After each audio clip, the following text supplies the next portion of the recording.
Rajesh exports की स्थापना 1979 में बेंगलुरु में राजेश मेहता और उनके भाई ने की थी।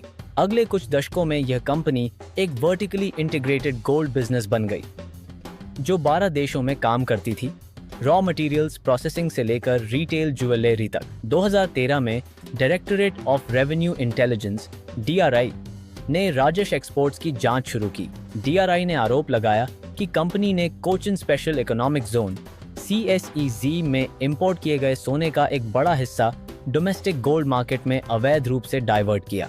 DRI ने कस्टम्स एक्ट की सेक्शन 135 के तहत चार्जेस फ्रेम करने की तैयारी की, जिसमें दोषी पाए जाने पर डबल टैक्स पेनल्टी और 3 साल की जेल का प्रावधान था। इस खबर से उस दिन शेयर 11% तक गिरकर 52 वीक लो पर आ गया। 2015 में कंपनी का सबसे बड़ा कदम आया। इसने $400 मिलियन 2500 करोड़ के ऑल कैश डील में वैलकैम्बी SA नाम की स्विस गोल्ड रिफाइनरी खरीदी। वॉलकैम्बी ओइंटो-स्टीफन से चली आ रही दुनिया की सबसे बड़ी और प्रतिष्ठित प्रेशियस मेटल्स रिफाइनर्स में से एक है। वैलकैम्बी के ओनरशिप ने राजेश एक्सपोर्ट्स को तुरंत अंतर्राष्ट्रीय क्रेडिबिलिटी दी, स्विस फाइनेंशियल इंफ्रास्ट्रक्चर तक पहुंच मिली और एक ग्लोबली रिकॉग्नाइज्ड स्विस ब्रांड उनके कॉर्पोरेट स्ट्रक्चर के शीर्ष पर आ गया। लेकिन उसी समय बाजार के जानकारों को चिंता थी। कुछ फंड मैनेजर्स और एनालिस्ट्स ने कंपनी की कॉर्पोरेट गवर्नेंस प्रैक्टिसेस पर सवाल उठाए थे और कहा था कि हम इन्वेस्टर्स को वेट एंड वॉच की सलाह देंगे। असली घोटाले की शुरुआत 2024 एक शेयर होल्डर की शिकायत। मामला तब शुरू हुआ जब एक शेयर होल्डर ने 2 साल से अधिक समय से outstanding unusually large trade receivables को लेकर शिकायत दर्ज की।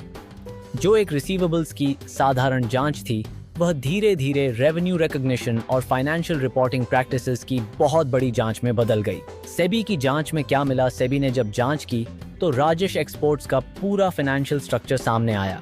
कंपनी की ओनरशिप चेन इस तरह थी: Rajesh exports India, listed parent REL Singapore, no significant operations, Valcambi SA इस तरह से थे। सेबी का आरोप है कि राजेश एक्सपोर्ट्स ने FY21 से FY25 के बीच अपने कंसोलिडेटेड अकाउंट्स में 10.8 लाख करोड़ रुपए यानी सब्सिडियरी रेवेन्यूज का 90-80% गलत तरीके से दिखाया। कंसोलिडेटेड स्टेटमेंट्स में रेवेन्यूज वैलकैम्बी SA के नाम पर दिखाई गईं, लेकिन वैलकैम्बी के अपने ऑडिटेड अकाउंट्स में रेवेन्यूज नगण्य थे। सेबी को जांच में कई क्रिटिकल डॉक्यूमेंट्स या तो उपलब्ध नहीं थे या दिए नहीं गए। ऑडिटर्स को incomplete customer records, vendor details और सब्सिडियरी फाइनेंशियल स्टेटमेंट्स की वजह से लिमिटेशन का सामना करना पड़ा। इंडिया इन्फोलाइन एक और संदिग्ध मामला था। राजेश एक्सपोर्ट्स का अफ्रीकन गोल्ड माइनिंग एसेट्स में लगभग 135 करोड़ रुपए का निवेश किया, जिसके सपोर्टिंग डॉक्यूमेंटेशन और वैल्यूएशन पर सेबी ने सवाल उठाए।